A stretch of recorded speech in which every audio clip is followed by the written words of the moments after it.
خصوصاً على افضلهم وخاتم النبیین محمد الامین وعلى آلہ وصحبہ اجمعین.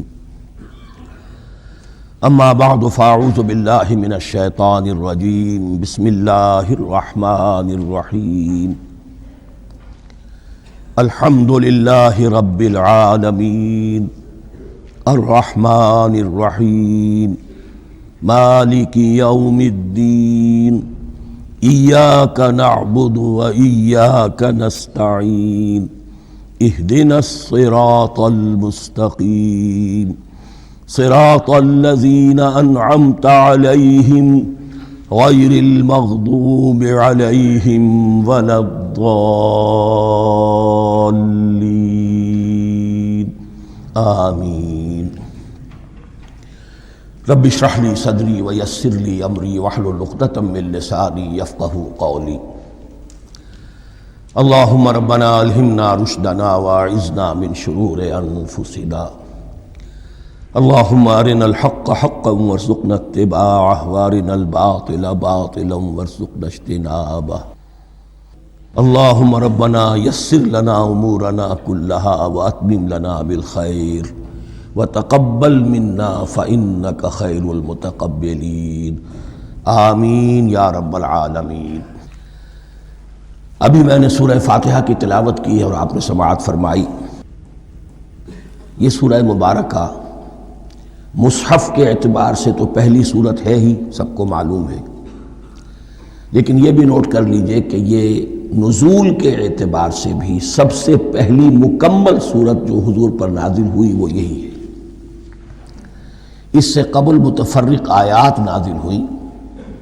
5 آیتیں سورہ علق کے آغاز میں، کچھ آیتیں سورہ قلم یا سورہ نون کے آغاز میں، کچھ آیتیں سورہ مزمل کی ابتدا کی، کچھ آیتیں سورہ مدثر کے آغاز کی. 5ویں وحی تقریباً اس پر اجماع ہے کہ یہ سورۃ الفاتحہ کی ہے اور یہ مکمل صورت ہے جو حضور پر نازل ہوئی. سورۃ الفاتحہ کے معنی ہوئے افتتاحی صورت. فتح یفتح کے معنی ہے کھولنا. مفتاح کنجی کو کہتے ہیں، چابی کو. تو یہ اوپننگ سورہ آف دی قرآن، قرآن حکیم کی افتتاحی صورت.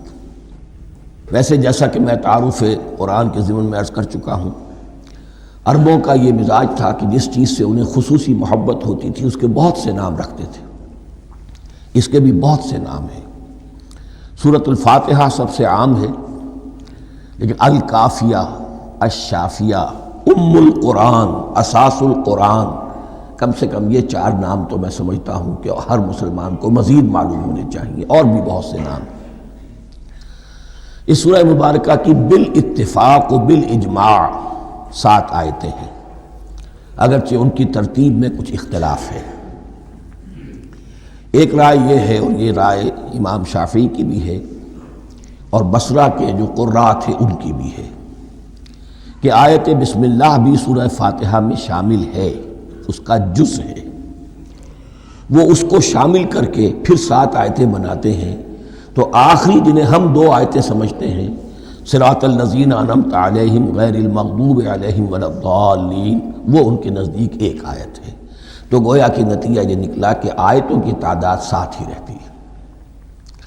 امام ابو حنیفہ رحمۃ اللہ علیہ کا موقف اور کوفے کے جو قراء تھے ان کا بھی موقف یہ ہے کہ آیت بسم اللہ نہ سورہ فاتحہ کا جز ہے نہ کسی اور سورت کا جز ہے، سوائے ایک مقام پر جہاں حضرت سلیمان علیہ السلام کا خط جو ہے نقل ہوا ہے، جنہوں نے ملکہ سبا کو لکھا تھا، انہ من سلیمان و انہ بسم اللہ الرحمن الرحیم. تو قرآن کے متن میں صرف اسی جگہ پر یہ آیت شامل سمجھتے ہیں. باقی یہ صرف علامت کے طور پر کہ یہاں سے ایک نئی صورت شروع ہو رہی ہے درج کی گئی ہے. اس سورہ مبارکہ کو الصلاح قرار دیا گیا ایک حدیث میں. اس کا جو اسلوب ہے وہ دعا کا ہے، اور دعا کے ساتھ اس کی جو مناسبت ہے، اور پھر اسی کی وجہ سے ہماری نماز کا یہ جزو لا ینفک بنا دیا گیا. بلکہ ایک حدیث جو میں آپ کو سناؤں گا اس میں اسی کو نماز قرار دیا گیا. الصلاح یہی ہے. ویسے وہ حدیث مبارک موجود ہے، من لم یقرأ بفاتحۃ الکتاب لا صلاۃ لمن لم یقرأ بفاتحۃ الکتاب، جو شخص سورہ فاتحہ کی تلاوت نہیں کرتا اس کی کوئی نماز نہیں۔ اس کے حوالے سے بھی ہمارے ہاں دو مسلک ہیں، ذکر صرف اس لیے کر رہا ہوں کہ آپ کے علم میں ہو، ان میں کوئی بنیادی فرق نہیں ہے۔ کسی بھی ایک رائے کا انسان قائل اور حامل ہو سکتا ہے بغیر اس کے کہ دوسرے کو بالکل غلط قرار دے، بلکہ یہ کہ اس کے لیے بھی گنجائش اپنے ذہن میں اور اپنے دل میں رکھے۔ اور دوسری آیت یہ ہے کہ اس کا حصہ نہیں ہے۔ اسی اعتبار سے یہ کہ یہ سورہ مبارکہ نماز میں پڑھی جانی ضروری ہے، لا صلاۃ لمن لم یقرأ بفاتحۃ الکتاب۔ البتہ یہ اختلاف ہے، یہ بات جو میں ذکر کر رہا تھا جو ذہن سے نکل گئی، کہ آیا مقتدی جو ہے امام کے پیچھے کھڑا ہو کر جب نماز پڑھ رہا ہو تو کیا اس صورت میں بھی اس کے لیے لازم ہے کہ سورہ فاتحہ پڑھے؟ اس میں دو رائے ہو گئی، بلکہ تین۔ ایک رائے انتہائی ہے اور وہ فقہ حنفی کی طرف منسوب ہے کہ اگر آپ امام کے پیچھے مقتدی کی حیثیت سے نماز پڑھ رہے ہیں تو کسی بھی رکعت میں آپ سورہ فاتحہ نہیں پڑھیں گے۔ ایک دوسری بالکل برعکس رائے ہے، وہ امام شافعی رحمۃ اللہ علیہ کی ہے کہ ہر حالت میں چاہے امام جہری رکعت پڑھا رہا ہو جس میں وہ بلند آواز سے سورہ فاتحہ پڑھ رہا ہو، اور چاہے وہ سری رکعت ہو، ہر حالت میں مقتدی کو بھی پڑھنی ہے۔ ایک تیسری رائے بین بین ہے، وہ امام مالک کی ہے رحمۃ اللہ علیہ، کہ جو سری رکعت ہے جس میں کہ امام بھی خاموشی سے پڑھ رہا ہے، مقتدیوں کو بھی پڑھنی چاہیے۔ جو جہری رکعت ہے جس میں کہ امام بلند آواز سے پڑھ رہا ہے، اس میں مقتدیوں کو خاموش رہ کر پوری توجہ جو ہے سننے پر صرف کر دینی چاہیے۔ اذا قرئ القرآن فاستمعوا له وانصتوا، جب قرآن پڑھا جا رہا ہو تو پوری توجہ اس کے پڑھنے پر مرکوز کر دو اور خود خاموش رہو۔ میرے اپنی رائے میں یہ تیسری رائے سب سے زیادہ صائب ہے اور اس میں کسی طرح کی بھی کوئی پیچیدگی پیدا نہیں ہوتی۔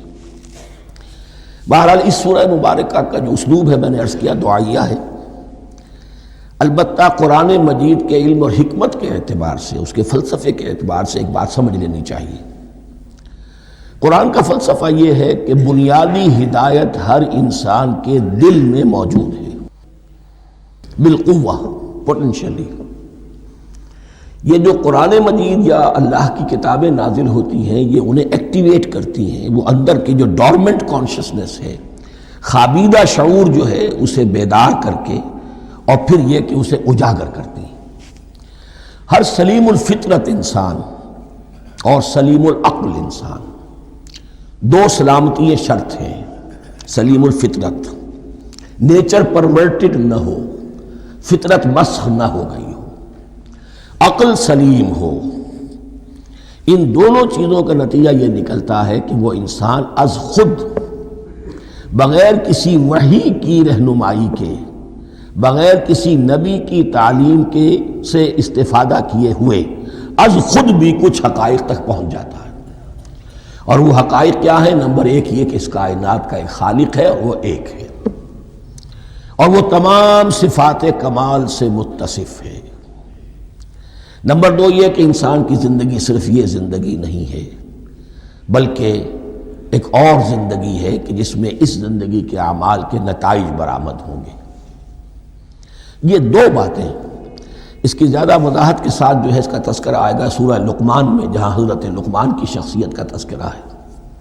لیکن یہاں صرف یہ بات سمجھ لیجئے کہ قرآن کا فلسفہ یہ ہے کہ ہر انسان میں، ہر فرد نوع بشر میں جو اپنی ولادت کے وقت مسلم ہوتا ہے، حضور کی حدیث ہے کل مولود یولد علی الفطرہ ابواہ یحودانہ او ینصرانہ او یمجسانہ، ہر بچہ نوع انسانی کا فطرت اسلام پر پیدا ہوتا ہے، وہ فطرت کے اندر وہ ہدایت ودیت ہے۔ اب اگر وہ فطرت بس نہیں ہوئی اور عقل جو ہے وہ صحیح رخ پر کام کر رہی ہے تو ان دو حقائق تک وہ انسان خود پہنچ جائے گا۔ لیکن ان دونوں حقائق تک پہنچنے کے بعد اب وہ دست بستہ دعا کرے گا کہ اے رب اب مزید ہدایت تو مجھے عطا فرما۔ ایک تو یہ کہ میں کیا کروں کیا نہ کروں، میری عقل اس میں ٹھوکر کھا سکتی ہے، میں کسی اچھی چیز کو بری سمجھ سکتا ہوں، کسی بری کو اچھی سمجھ سکتا ہوں، تو مجھے صحیح راستہ، صحیح راہ ہدایت پر چلا۔ یہ دعا ہے جو انسان کرتا ہے جبکہ وہ ایمان باللہ اور ایمان بالآخرہ تک خود پہنچ چکا ہوتا ہے، اور یہ سمجھتا ہے کہ صحیح زندگی کا رخ یہی ہے کہ جس رب کو میں نے پہچانا ہے کہ وہ اس کائنات کا خالق ہے اور مالک ہے اور رب ہے، میں اس کی بندگی کروں، اس کی اطاعت کروں، اس کا حکم مانوں، اس کے راستے پر چلوں۔ لیکن وہ راستہ کون سا ہے؟ اس کے لیے پھر دست بدعا ہوتا ہے کہ پروردگار تو میری رہنمائی فرما۔ یہ مقام ہے کہ جہاں آپ سمجھ لیجئے اپنے آپ کو بھی آج اس جگہ پر تصور کرتے ہوئے پھر اس سورہ مبارکہ کو پڑھیے کہ آپ اس مقام پر اللہ کے فضل و کرم سے پہنچ چکے ہیں کہ اللہ کو آپ نے پہچان لیا اور اس کی توحید کو جان لیا، اس کی جملہ صفات کمال سے آپ واقف ہو گئے۔ آپ یہ بھی جان گئے کہ مر کر اس کے حضور میں حاضر ہونا ہے اور وہ حساب کتاب لے گا۔ پھر آپ نے یہ عہد بھی کر لیا کہ اب زندگی گزارنی ہے اس رب کی بندگی میں، اسی کی فرما برداری میں۔ اب یہاں کھڑے ہو کر آپ پوچھتے ہیں کہ اللہ مجھے وہ تفصیلی ہدایت عطا فرما، ایسا نہ ہو کہ کبھی میں کسی راستے پر چلتا ہوا کسی پگڈنڈی پر مڑ جاؤں اور وہ تھوڑی سی جو ڈیویشن ہو میرے راستے کی وہ میری عاقبت کو برباد کر دے۔ یک لحظہ غافل گشتم و صد سال راہم دور شد، اس لیے کہ ہوتا یہی ہے سیدھے راستے سے ذرا سی کوئی پگڈنڈی جو ہے تھوڑے سے اینگل پر نکلی ہے، لیکن جب چلتے جائیں گے آپ تو جتنے آگے بڑھیں گے اس پر، اس راہ صراط مستقیم سے آپ اتنے ہی زیادہ دور ہوتے چلے جائیں گے۔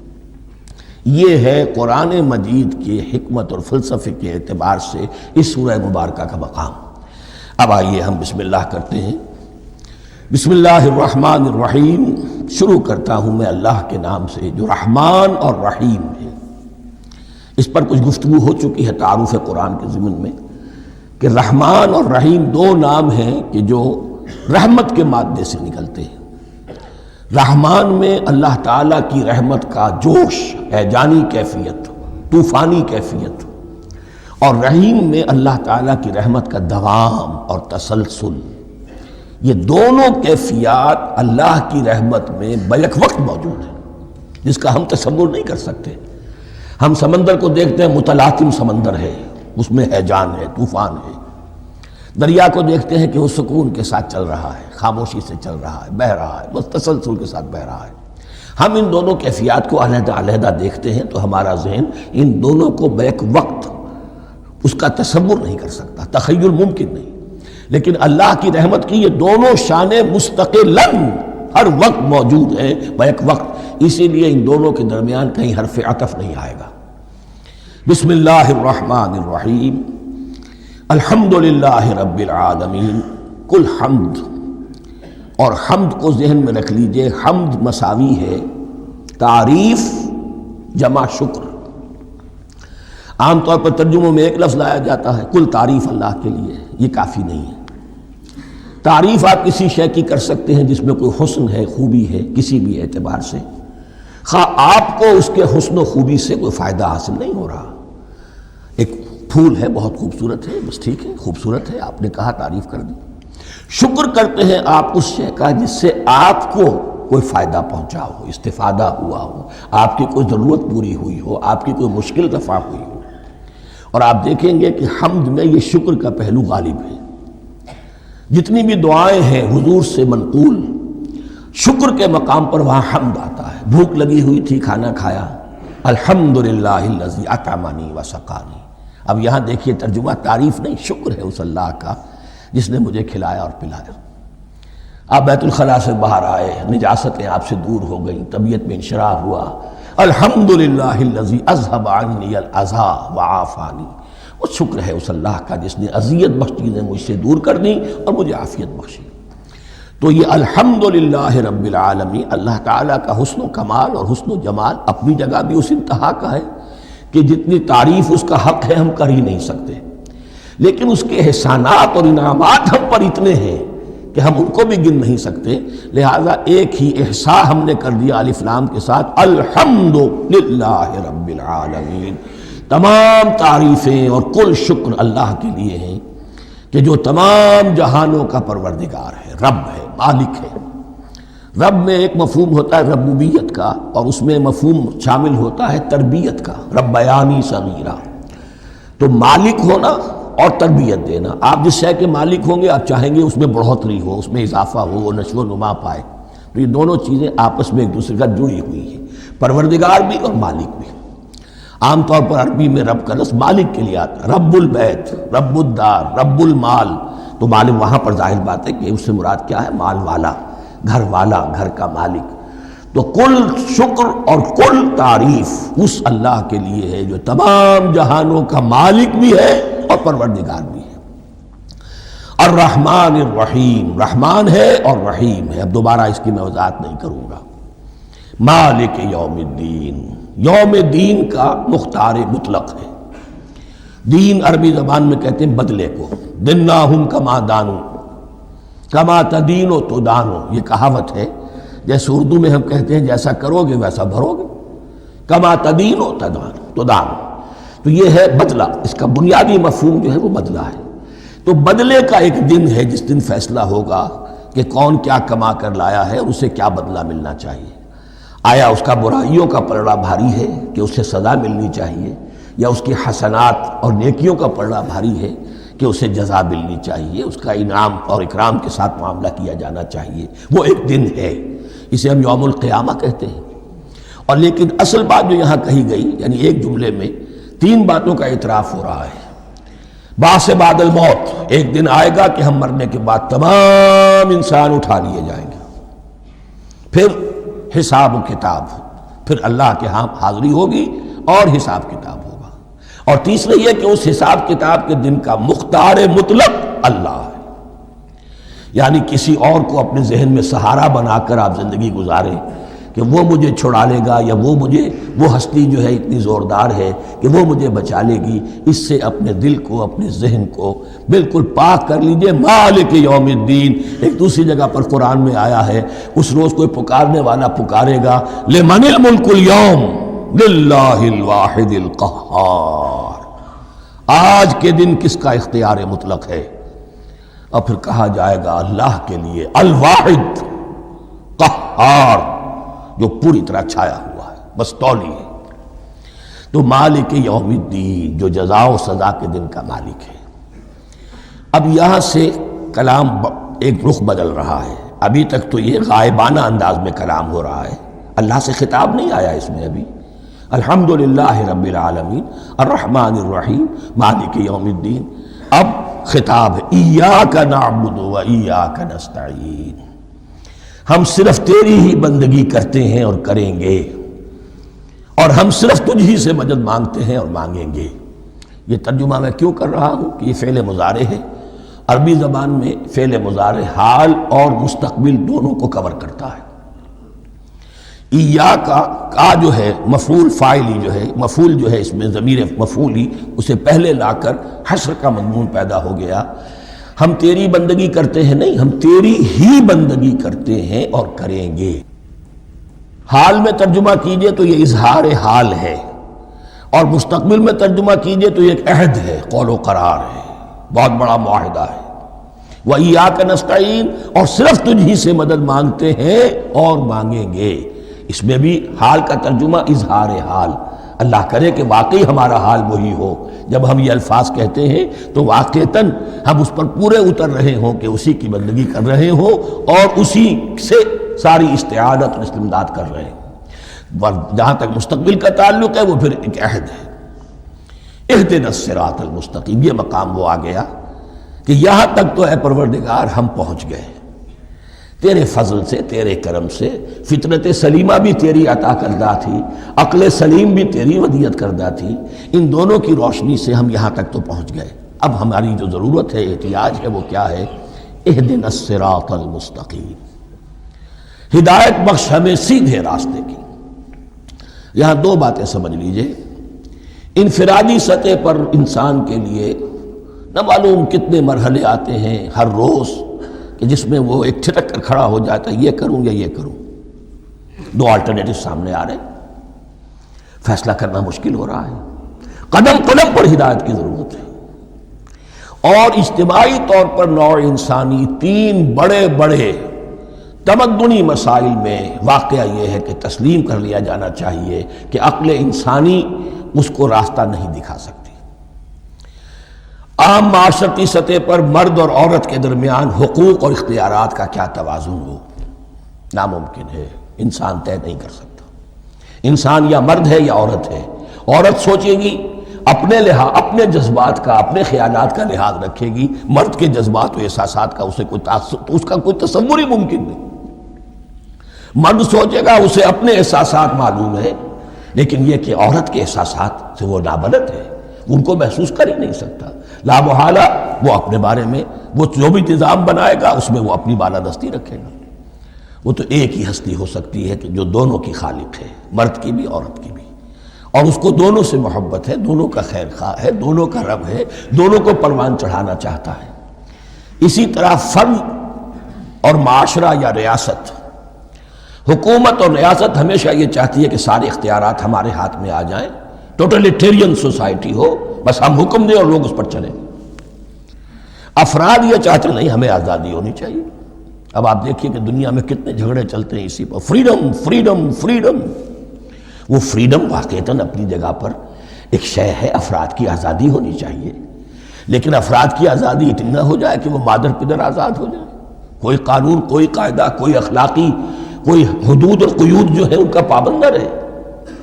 تو اب کہاں ہے وہ نقطہ اعتدال کہ جس میں انسان کے انفرادی آزادی، انفرادی اختیار اور ادھر اجتماعی مصلحتیں جو ہیں ان کو بیلنس کیا جا سکے؟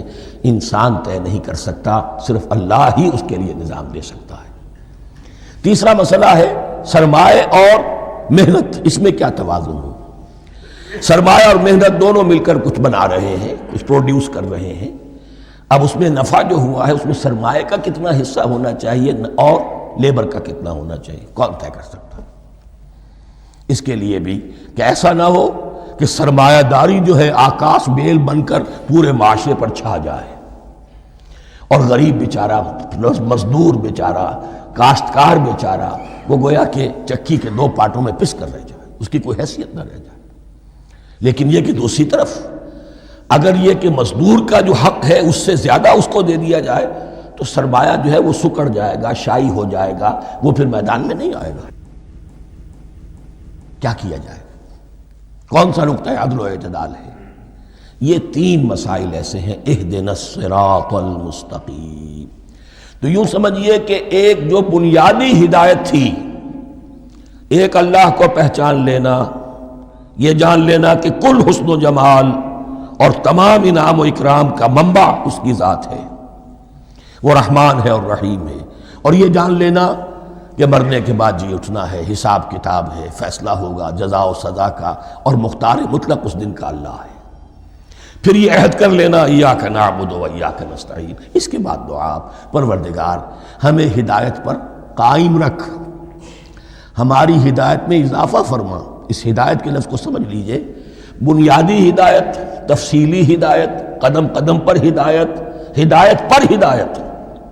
والذین اہتدوا زادہم ھدی، جو لوگ ہدایت کے راستے پر آتے ہیں اللہ ان کی ہدایت میں اضافہ کرتا ہے۔ تو یہ قدم قدم پر ہمیں ہدایت کی ضرورت ہے اور مرحلہ وار ضرورت ہے۔ ہدایت اس کو بھی کہتے ہیں کہ کسی نے آپ سے کوئی پتہ پوچھا، آپ نے کہا ادھر جانا، پھر دوسری گلی میں مڑنا، پھر جانا دو تین لائٹیں چلے جانا، پھر مڑنا، وغیرہ وغیرہ، یہ بھی ہدایت ہے، نظری طور پر آپ نے بتایا ہے۔ ایک ہدایت یہ ہوئی کہ بھائی میں چلتا ہوں آپ کے ساتھ، میں آپ کو وہاں تک پہنچا دوں گا تاکہ آپ کو دقت نہ ہو، آپ نے منزل تک پہنچا دیا۔ ان دونوں کے درمیان، یہ تو میں نے ایک فرد کی مثال دی ہے، اللہ اور بندے کے درمیان نہ معلوم کتنے مراحل ہیں ہدایت کے۔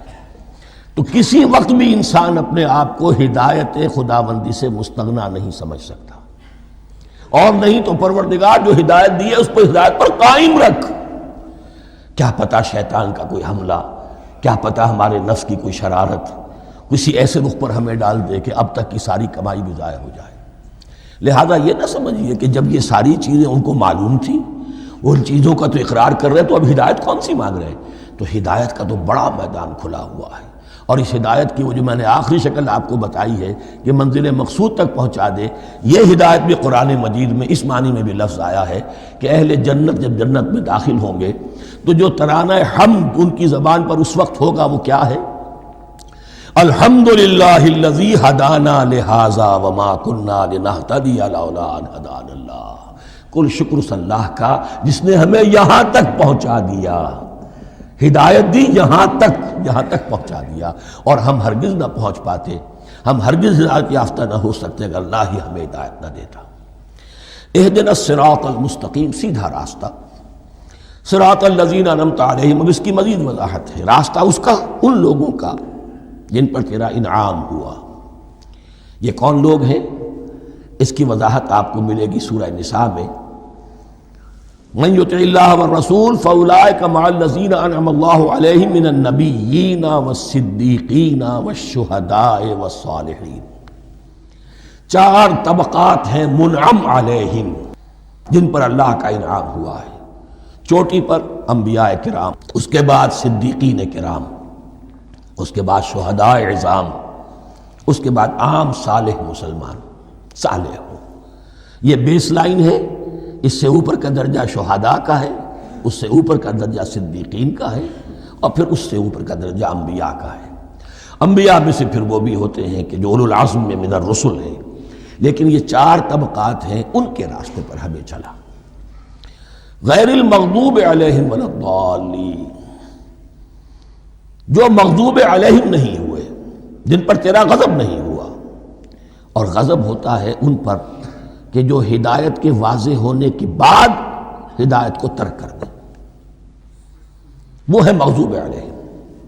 جنہیں ہدایت مل گئی ہو، ہدایت کو پہچان لیا ہو، پھر اپنی شرارت نفس کی وجہ سے، اپنی نفسانیت کی وجہ سے، اپنے تکبر کی وجہ سے، اپنے حسد کی وجہ سے وہ اس حق کو رد کر دیں، اس کو ترک کر دیں، ان پر اللہ کا غضب آتا ہے۔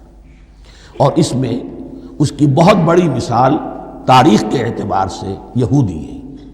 اللہ نے انہیں ہدایت دی، کتابیں عطا کی، تورات، انجیل، زبور، سینکڑوں نبی ان میں مبعوث کیے، 1400 برس تک نبوت کا تار ٹوٹا ہی نہیں، مسلسل۔ ابتدا میں بھی 2 نبی، موسیٰ اور ہارون، اور اختتام پر بھی 2 نبی، عیسیٰ اور یحییٰ علیہ السلام، اور ان کے مابین کوئی لمحہ نہیں آیا ہے تاریخ بنی اسرائیل میں جبکہ کوئی نہ کوئی نبی موجود نہ ہو۔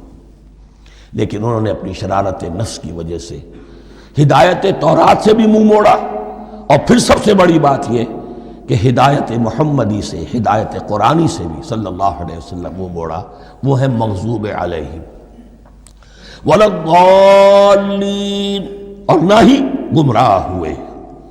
یہ لفظ جو آتا ہے عربی زبان میں، گمراہ کا بھی ہے اور تلاش حق میں بھٹکنے والے کا بھی ہے۔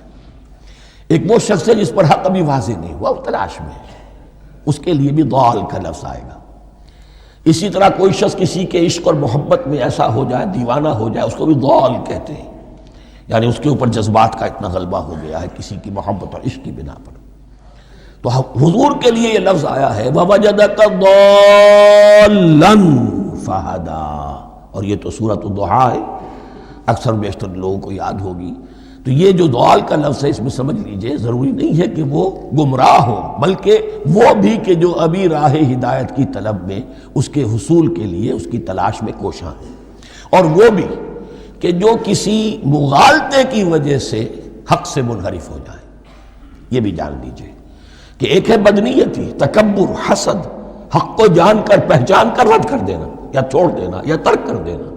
ایک ہے کسی غلطی میں، کسی جذبات کے اندر آ کر، کسی غلو کے اندر مبتلا ہو کر اور حق سے منحرف ہو جانا۔ اس کی جو سب سے بڑی مثال ہے وہ نصارہ ہے، عیسائی ہے۔ حضرت مسیح کو انہوں نے مانا لیکن غلو کیا، یہ لفظ آئے گا آگے، لا تغلو فی دینکم، اپنے دین میں غلو نہ کرو۔ جیسے ہمارے ہاں بھی بعض لوگ ہیں جو حضور صلی اللہ علیہ وسلم کی تعریف میں، حضور صلی اللہ علیہ وسلم کے ساتھ اپنی محبت کے اظہار میں غلو کر جاتے ہیں۔ یہ انتہا درجے کو ہو گیا تھا حضرت مسیح علیہ السلام کے ماننے والوں میں، اور اس کی بنا پر انہوں نے تثلیث کا عقیدہ ایجاد کر لیا اور حضرت مسیح علیہ السلام کو اللہ کا بیٹا بنا دیا۔ تو اس کی سب سے بڑی مثال ضالین کی اس اعتبار سے کہ ہدایت پانے کے بعد کسی بدنیتی سے نہیں بلکہ کسی اچھے جذبے میں غلو کی وجہ سے، رسول سے محبت کرنا تو اچھا جذبہ ہے، لیکن یہ محبت بھی ایک حد میں رہنی چاہیے۔ غلو کرے گی تو ظاہر بات ہے کہ اس کے بعد وہ گمراہی کی طرف لے جائے گی۔ تو یہ ہے اس سورہ مبارکہ کا ترجمہ، اور اس کے بعد آخر میں آمین کہنا یہ مسنون بھی ہے، کہنا چاہیے۔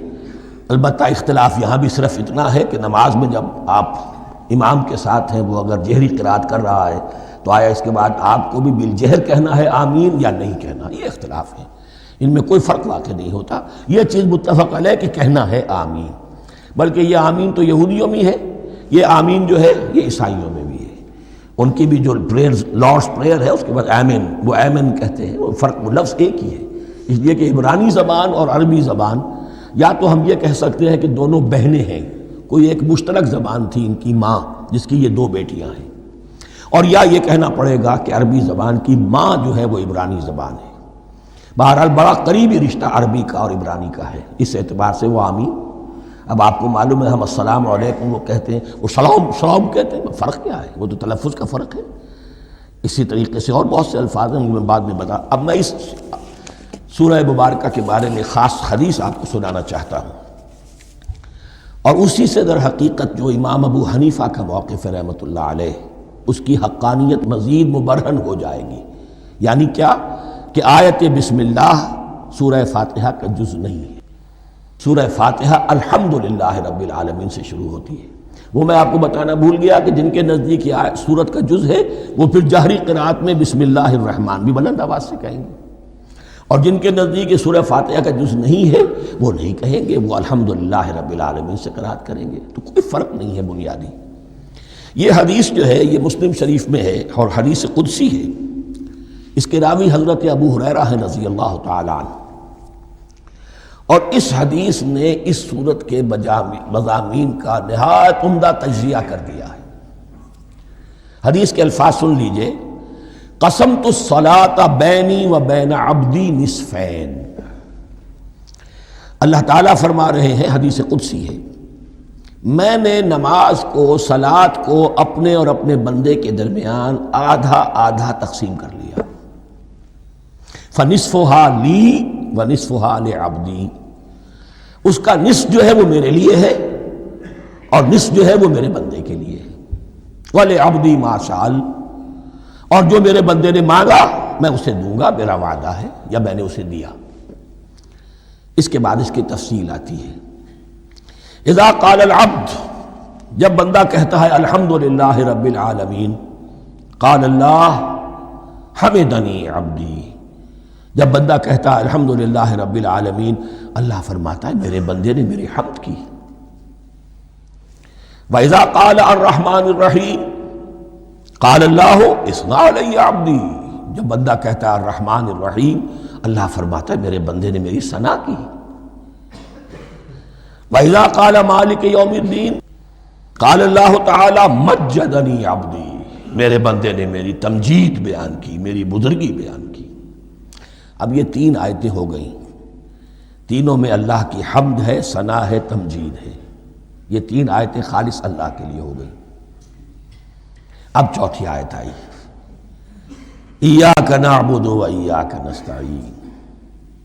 اس کے بارے میں جب بندہ کہتا ہے اذا قال العبد ایاک نعبد و ایاک نستعین، قال اللہ تعالی ھذا ما بینی و بین عبدی ولعبدی ما سأل، یہ میرے اور میرے بندے کے درمیان ہے۔ یہ تو یوں سمجھئے کہ یہ گرہ لگ گئی ہے میرے اور میرے بندے کے مابین۔ اس نے مجھ سے قول و قرار کیا ہے، اس نے میری بندگی کا اعتراف کیا ہے، اس نے تسلیم کیا ہے کہ میری ہی بندگی کرتا ہے اور کرے گا، اور مجھ سے مدد چاہیے ہے۔ ھذا ما بینی و بین عبدی، یہ معاہدہ ہے، معاہدہ دو فریقوں کے مابین ہوتا، یہ میرے اور میرے بندے کے مابین ہے۔ وَلِعَبْدِي مَا سَأَلَ، اور میں نے اپنے بندے کو دیا جو اس نے مانگا، وہ میری مدد چاہتا ہے، میری مدد اس کے شامل حال رہے گی۔ فَإِذَا قَالَ، اور جب بندہ کہتا ہے اهْدِنَا الصِّرَاطَ الْمُسْتَقِيمَ صِرَاطَ الَّذِينَ أَنْعَمْتَ عَلَيْهِمْ غَيْرِ الْمَغْضُوبِ عَلَيْهِمْ وَلَا الضَّالِّينَ، قال اللہ تعالی ھذا لعبدی ولعبدی ما سأل۔ یہ تین آیتیں یہ میرے بندے کے لیے، اهْدِنَا الصِّرَاطَ الْمُسْتَقِيمَ، اسی صراط مستقیم کی وضاحت ہے مثبت، صراط الذین انعمت علیہم، اسی صراط المستقیم کی وضاحت ہے منفی انداز میں، غیر المغضوب علیہم ولا الضالین۔ یہ سب میرے بندے کے لیے ہے اور میں نے اپنے بندے کو دیا جو اس نے مانگا۔ اس کو میں نے ایک مرتبہ یہ ترازو کی شکل میں اس کو لکھوایا تھا۔ دیکھیے یہ ایاک نعبد و ایاک نستعین، یہ ہے وہ ترازی کی وہ ڈنڈ، واو جو ہے ایاک نعبد و ایاک نستعین، واو جو ہے گویا کہ وہ مٹھ ہے جس سے کہ ترازو کو پکڑا جاتا ہے۔ ادھر ایک پلڑا ہے جس کی 3 آیتیں ہیں، الحمدللہ رب العالمین الرحمن الرحیم مالک یوم الدین۔ اس کا نتیجہ کیا نکلا؟ ایاک نعبد۔ آپ نے شاید یہ سنا بھی ہو، ایک بہت ہی عمدہ قرات کا جو ریکارڈ ہے قاری عبدالباسط عبدالصمد کا، وہ یہیں سے چل کر سورہ فاتحہ کی قرات کر کے ایاک نعبد پر آ کر رکتا ہے۔ الحمدللہ رب العالمین الرحمن الرحیم مالک یوم الدین ایاک نعبد۔ گویا کہ یہاں یہ صورت بالکل ہاف ہو گئی ہے۔ 3 آیتوں میں اللہ کی حمد ہے، ثنا ہے، تمجید ہے، جس کا نتیجہ ہم تیری ہی بندگی کرتے ہیں، تیری ہی اطاعت کریں گے۔ لیکن اب اس کے بعد سوال ایاک نستعین، اسی کی جو استعانت کیا درکار ہے ہمیں؟ ہدایت۔ ہدایت سب سے بڑی استعانت ہے، ہدایت ہی تو سب سے بڑی مدد ہے۔ اہدنا الصراط المستقیم صراط الذین انعمت علیہم غیر المغضوب علیہم ولا الضالین۔ یہ ایاک نستعین کے حکم کے ساتھ یہ 3 آیتیں آ گئیں، اہدنا الصراط المستقیم صراط الذین انعمت علیہم غیر المغضوب علیہم ولا الضالین۔ قسمت الصلاۃ بینی و بین عبدی نصفین فنصفها لی ونصفها لعبدی ولعبدی ما سأل۔ اللہ تعالیٰ اس سورہ فاتحہ کا جو اصل مفہوم ہے وہ بھی ہمارے ذہنوں پر، ہمارے شعور کی سطح پر اسے اجاگر کیے رکھے، ہمیں توفیق دے کہ جب بھی پڑھیں، جب بھی سنیں تو وہ کیفیت اگر ہو جائے۔ اس لیے کہ ایک حدیث ہے کہ الصلاۃ معراج المومنین، نماز تو اہل ایمان کے حق میں معراج کے درجے میں ہے۔ اس حوالے سے ہم یہ سمجھ سکتے ہیں کہ کوئی وقت ایسا آ سکتا ہے کہ انسان کو واقعتاً، روح انسانی واقعتاً اللہ کے یہ جواب سنے۔ انہونی بات نہیں ہے یہ، ہوتا ہے خطاب آخر، اٹھتا ہے حجاب آخر، کرتے ہیں خطاب آخر، یہ تو ہوتا ہے۔ مخاطبہ الہی، یہ تو میں نے عرض کیا کہ ثابت ہے، مخاطبہ، محادثہ اور تحدیث اللہ بندوں سے کلام کرتا ہے۔ اب آئیے بسم اللہ الرحمن الرحیم، اب یہ سورہ بقرہ شروع ہو رہی ہے۔ سورۃ البقرہ جو 286 آیات پر مشتمل ہے، تقریباً 2.5 پاروں پر پھیلی ہوئی ہے۔ ہر شخص جانتا ہے کہ یہ قرآن حکیم کی حجم کے اعتبار سے سب سے بڑی سورت ہے، لیکن یہ معاملہ صرف حجم کا نہیں ہے۔ نبی اکرم صلی اللہ علیہ وسلم نے اسے سنام القرآن قرار دیا ہے۔ آپ نے فرمایا لکل شیء سنام، ہر چیز کی ایک چوٹی ہوتی ہے، جیسے اونٹ کا کوہان ہوتا ہے۔ وسنام القرآن البقرہ، سنام القرآن، قرآن کی چوٹی جو ہے وہ سورۃ البقرہ ہے۔ یہ نوٹ کر لیجئے جو میں نے کل آپ کو جو مختلف مکی اور مدنی صورتوں کے گروپوں کے بارے میں بتایا تھا کہ یہاں سے اب پہلی منزل بھی شروع ہو رہی ہے اور پہلا گروپ بھی شروع ہو رہا ہے، اور اس کے ساتھ جو اگلی صورت آئے گی وہ اس کا جوڑا ہے، سورہ آل عمران، جس کی سب سے نمایاں علامت یہ نوٹ کیجئے، یہ بھی الف لام میم سے شروع ہوئی، اگلی بھی الف لام میم سے شروع ہوگی۔ اس کے بعد 2 صورتیں مدنی اور ہیں، لیکن ان دونوں میں نہ حروف مقطعات ہے، نہ کوئی اور تمہیدی کلام ہے، براہ راست خطاب سورہ نساء میں یا ایھا الناس اور سورہ مائدہ میں یا ایھا الذین آمنوا، کوئی تمہیدی بات نہیں، کوئی حروف مقطعات نہیں، براہ راست خطاب۔ وہ ایک جوڑا ہے سورہ نساء اور سورہ مائدہ، اور یہ ایک جوڑا ہے سورہ بقرہ اور سورہ آل عمران۔ سورہ بقرہ اور سورہ آل عمران کو نبی اکرم صلی اللہ علیہ وسلم نے الزہراوین بھی قرار دیا ہے۔ زہرا کہتے ہیں بڑی روشن چیز کو، یہ حضرت فاطمہ رضی اللہ تعالی عنہ کے نام کے ساتھ آتا ہے، فاطمۃ الزہراء، تو زہرا بہت روشن، دمکتی ہوئی شے۔ الزہراوین، یہ 2 نہایت دمکتی ہوئی صورتیں ہیں جو قیامت کے دن دو بدلیوں کی شکل میں ظاہر ہوں گی، حضور نے فرمایا، اور جو لوگ ان صورتوں سے محبت کرتے تھے ان پر سایہ کریں گی۔ اللہم ربنا اجعلنا منہم، ہمیں اللہ تعالیٰ ان میں شامل فرما دے۔ اس سورہ مبارکہ کو دو حصوں میں تقسیم سمجھیے۔ ویسے تو یہ کہ رکوع آئیں گے، پارے بھی بدلیں گے اس میں، لیکن حصے دو ہیں۔ پہلے حصے میں اصل روح سخن سابقہ امت مسلمہ سے ہے، یہود سے، بنی اسرائیل سے۔ دوسرے حصے میں اصل خطاب موجودہ امت مسلمہ سے ہے، امت محمد سے صلی اللہ علیہ وسلم۔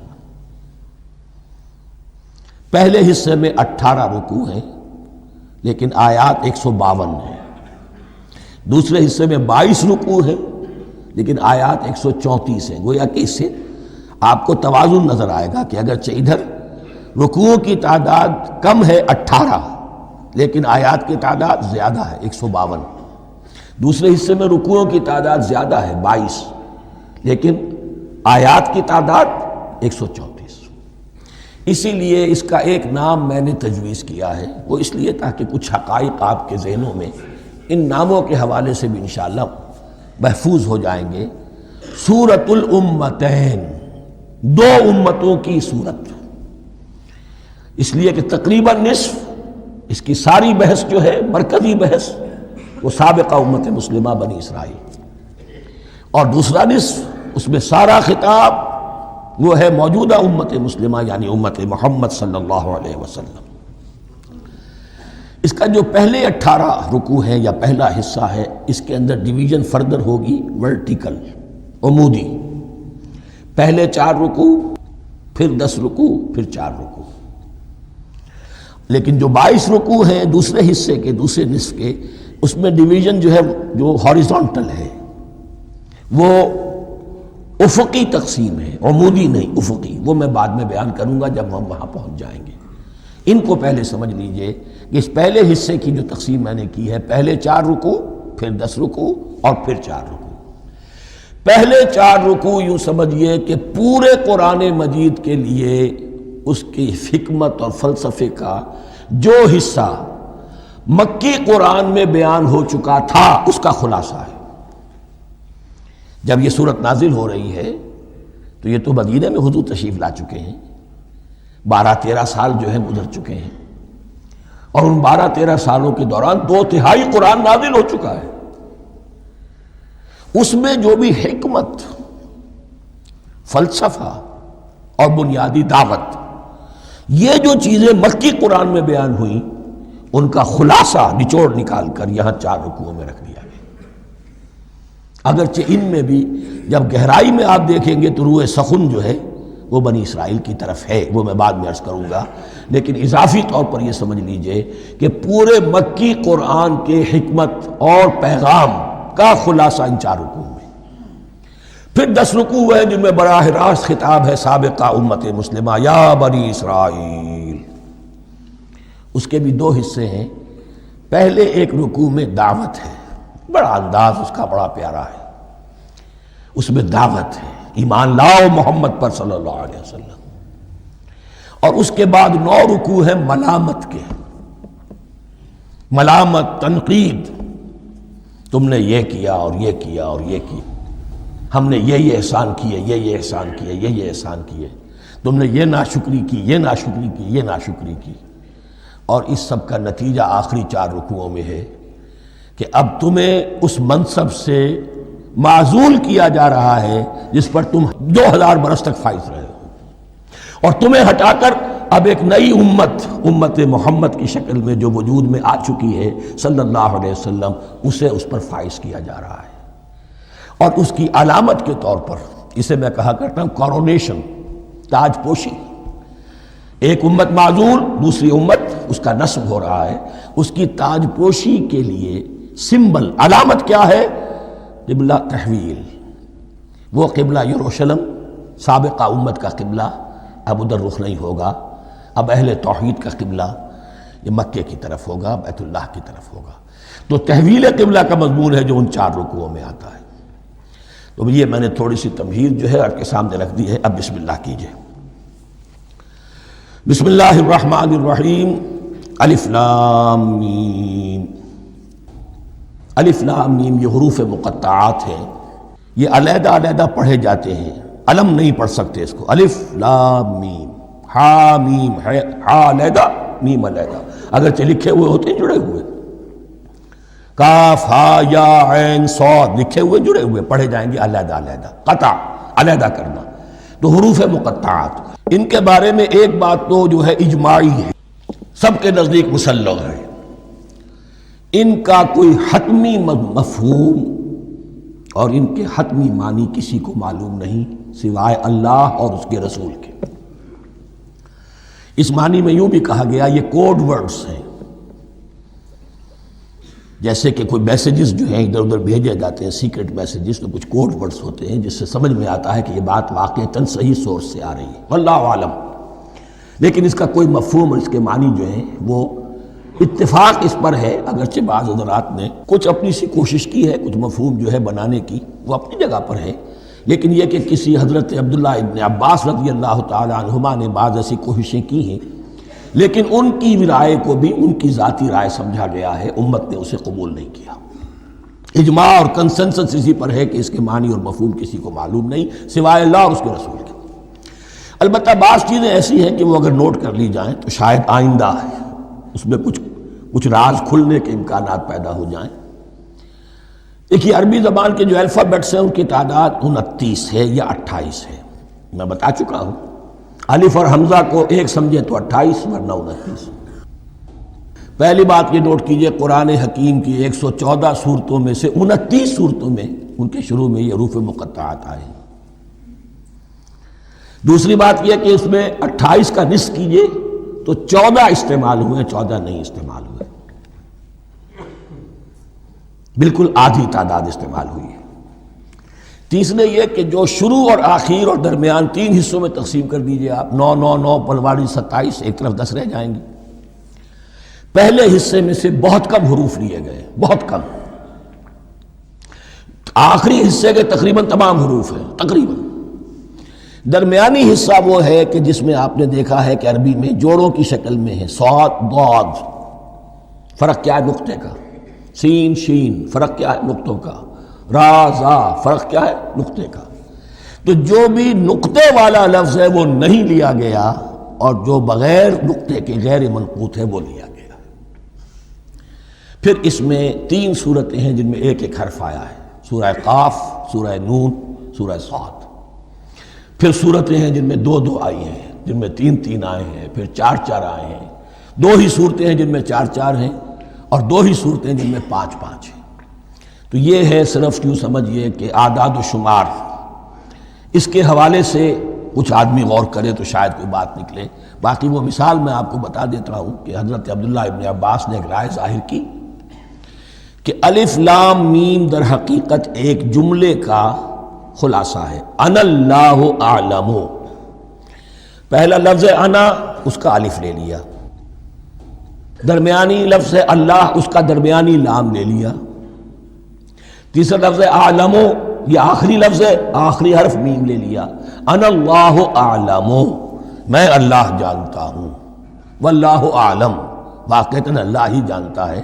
یہ حضرت عبداللہ ابن عباس کی رائے ہے، لیکن اگرچہ انہیں حبر الامت مانا گیا ہے، لیکن یہ کہ ان کی اس رائے کو بھی اکثر و بیشتر مفسرین نے قبول نہیں کیا۔ اب جو پہلے 2 رکوع ہیں اس سورہ بقرہ کے، ان کے بارے میں تعویل عام اور تعویل خاص کا ایک بڑا بنیادی فرق ہے جو نوٹ کر لینا چاہیے۔ جس وقت یہ صورت نازل ہو رہی ہے، میں عرض کر چکا ہوں کہ 12 سال ہو چکے تھے حضور کو اپنا فریضہ نبوت و رسالت ادا کرتے ہوئے۔ ایک جماعت اچھی بھلی تیار ہو چکی تھی جنہوں نے حضور کی دعوت پر لبیک کہا، ایمان لائے اور آپ کی تعلیمات پر عمل کیا۔ وہ ایک گروہ موجود تھا، یہ ابو بکر ہے، یہ عمر ہے، یہ عثمان ہے، یہ طلحہ ہے، یہ زبیر ہے، یہ عبد الرحمن ابن عوف ہے، یہ مصعب بن عمیر ہے، دیکھ لو۔ اور ایک گروہ وہ تھا کہ جو حق کو جان کر پہچان کر محض اپنی ضد اور ہٹ درمی کی باعث وہ کفر پر آ گیا تھا۔ اور اب ایک تیسرا گروہ پیدا ہو رہا تھا مدینے میں آ کر، وہ ابھی ایمبریونک سٹیج میں ہے، کہ جو داعی ہے، مدعی ہے کہ ہم مانتے ہیں لیکن حقیقت میں نہیں مانتے۔ یہ تین قسم کے گروہ دنیا میں ہمیشہ پائے جائیں گے، ہمیشہ۔ اب اسے میں اس کو لا رہا ہوں تعویل عام کی طرف۔ جب بھی کبھی کوئی دعوت اٹھے گی انقلابی، ایک ہوتا ہے واعظ و نصیحت، ٹھیک ہے، جس نے بھی فائدہ اٹھایا اٹھا لیا۔ ایک ہوتی ہے دعوت انقلابی، وہ انقلابی دعوت کا ہدف ہوتا ہے نظام کو بدلنا۔ نظام بدلتا ہے تو ظاہر بات ہے کہ جو لوگ اس نظام میں جن کے ویسٹڈ انٹرسٹ ہیں اور جن کو پریولیجز حاصل ہیں، جن کے مفادات ہیں، وہ تو لازماً اپنے نظام کا تحفظ کریں گے۔ ٹکراؤ ہوگا، تصادم ہوگا، تصادم میں جانی نقصان بھی ہوگا، مالی نقصان بھی ہوگا۔ یہ گویا کہ کسی انقلابی دعوت کے لوازم ہیں۔ اگر یہ شے نہ ہو تو دعوت انقلابی ہے ہی نہیں۔ اس اعتبار سے ہر انقلابی دعوت کے جواب میں تین طبقے پیدا ہو جاتے ہیں۔ ایک وہ کہ جو اس دعوت کو قبول کرتے ہیں دیانت کے ساتھ، خلوص کے ساتھ، اخلاص کے ساتھ، اور پھر پوری جواں مردی کا ثبوت دیتے ہیں، ہرچہ بعد آباد، اب جو آئے سو آئے، جان دینی پڑے حاضر ہیں، مال دینا پڑے حاضر ہیں، کوئی تکلیف آئے، کوئی مشقت آئے، کوئی مصیبت آئے، کوئی قربانی کرے، حاضر۔ جب پکارا گیا واپس نہیں پھیرا کوئی فرمان جنوں کا، اور تنہا نہیں لوٹی کبھی آواز جرس کی۔ خیریت جا راحت تن صحت داما، سب بھول گئیں مصلحتیں اہل ہوس کی۔ ایک وہ لوگ ہوتے ہیں، ایک وہ لوگ ہوتے ہیں کہ جو اڑ جاتے ہیں ضد پر، ہٹ درمی پر، ماننے کے باوجود، جاننے کے باوجود کہ بات تو ٹھیک ہے جو کہہ رہے ہیں۔ کیسے مان لیں؟ ہماری سیادت، ہماری چودراہٹ، ہمارے مفادات، ہمارے یہ ساری چیزیں، ان سب کے اوپر زد پڑ رہی ہے۔ یہ لوگ اڑ جاتے ہیں اور پھر کوئی دعوت، کوئی نصیحت، کوئی مزید افہام و تفہیم ان کے حق میں مفید نہیں ہوتی۔ اس لیے کہ صحیح بات ہے جو کہتے ہیں کہ سوتے کو تو جگایا جا سکتا ہے، جاگتے کو کیسے جگائیں؟ کوئی سویا ہوا ہے تو آپ اسے جگا دیں گے، جو جاگا ہوا ہے لیکن وہ بنا ہوا ہے، وہ اٹھنے کو تیار ہی نہیں ہے، تو آپ کیسے اٹھا دیں گے اس کو؟ تو جو لوگ جان بوجھ کر حق کو پہچان کر رد کر دیتے ہیں، پھر ان کے حق میں کوئی دعوت، کوئی نصیحت، کوئی تبلیغ، کوئی انذار، کوئی تبشیر مفید نہیں ہوتی۔ تیسرا درجہ ایسے لوگوں کا ہوتا ہے جو یا تو شروع میں آتے ہی شرارت کے ارادے سے ہیں، کوئی مصلحت ہے جس کی وجہ سے اس دعوت کو قبول کر لیا، کوئی ذاتی منفعت ہے جس کے لیے قبول کر لیا، یا یہ کہ شروع میں تو اخلاص کے ساتھ آتے ہیں لیکن جب قربانی دینے کا وقت آتا ہے تو ان کے اندر سیرت و کردار کی وہ مضبوطی نہیں ہوتی کہ ہر بعد آباد، یہ نہیں ہوتی۔ وہ پھر ڈگمگاتے رہتے ہیں، کبھی کچھ چلے پھر کہیں ٹھٹک کر رہ گئے، پھر کہیں کچھ چلے پھر ٹھٹک کر رہ گئے۔ یہ تیسرا طبقہ ہے کہ جو کہتا ہے، دعوی مدعی ہے کہ ہم نے مانا ہے، قبول کیا ہے، بات ٹھیک ہے، کچھ تھوڑا بہت چلتے بھی، لیکن جہاں مشکل آئی چھٹک کر کھڑے ہو گئے، اوندھے منہ گر پڑے۔ یہ تیسرا طبقہ ہے۔ اس کے لیے لفظ ہمارے ہاں منافقین بھی ہے، لیکن اس رکوع میں آ کر ابھی ان 4 رکوعوں میں نہیں بلکہ سورہ بقرہ میں مکمل میں بھی کہیں نفاق کا لفظ نہیں آیا ہے، اس لیے کہ اسے مرض سے تعبیر کیا گیا ہے۔ یہ مرض ہے ایک، اور اس مرض کے ذریعے سے لوگوں کے اندر جو ہے وہ ایک نفاق کا بیج پڑ رہا ہے، جو ظاہر ہوگا تو منافقت پوری کی پوری کھل کر سامنے آ جائے گی۔ روگ ہے انسانی شخصیت کا، اس حوالے سے وہ تیسری، اور یہ چونکہ اہم ترین حصہ تھا اور یہ مرض اب شروع ہو رہا تھا، مدینے میں، مکے میں نہیں تھا، لہذا زیادہ تفصیل سے اس کے بارے میں گفتگو ہوئی۔ اب ان 2 رکنوں کا سلسلے وار مطالعہ انشاءاللہ اس دوسری نشست میں کریں۔